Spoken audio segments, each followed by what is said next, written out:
ఆదాయం పరంగా ఉన్నతంగా ఉన్న రాష్ట్రాన్ని నడపటం చేతగాక ముఖ్యమంత్రి రేవంత్ రెడ్డి మాజీ సీఎం కేసీఆర్ను బద్నాం చేయాలని చూస్తున్నారని బీఆర్ఎస్ కార్యనిర్వాహక అధ్యక్షుడు కేటీఆర్ ఆక్షేపించారు.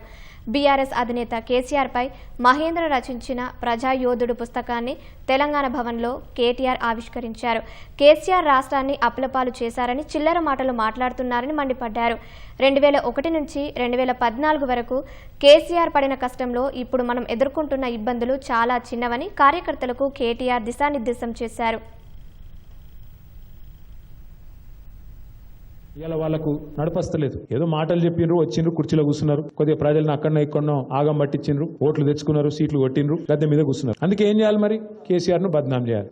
వీళ్ళకు నడపరాక కేసీఆర్ అప్పులపాలు చేసిపోయింది, అయిపోయింది, మొత్తం ఆగం అయిపోయింది, అప్పులపాలు అయిపోయింది అని చెప్పి చిల్లర మాటలు తప్ప ఒక్కటంటే 20 నెలల్లో పనికొచ్చిన మాట మాట్లాడే పరిస్థితి లేదు. కేసీఆర్ గారి ప్రభుత్వం చేసిన అప్పు మీరు ఇచ్చిపోయిన అప్పుతో సహా కలిపితే 3.5 లక్షల కోట్లు, అది తీసేస్తే కేవలం 2,80,000 కోట్లు మాత్రమే అనే మాట కూడా కేంద్ర ప్రభుత్వమే సాధికారంగా పార్లమెంట్లో చెప్పింది, బయట చెప్పలేదు.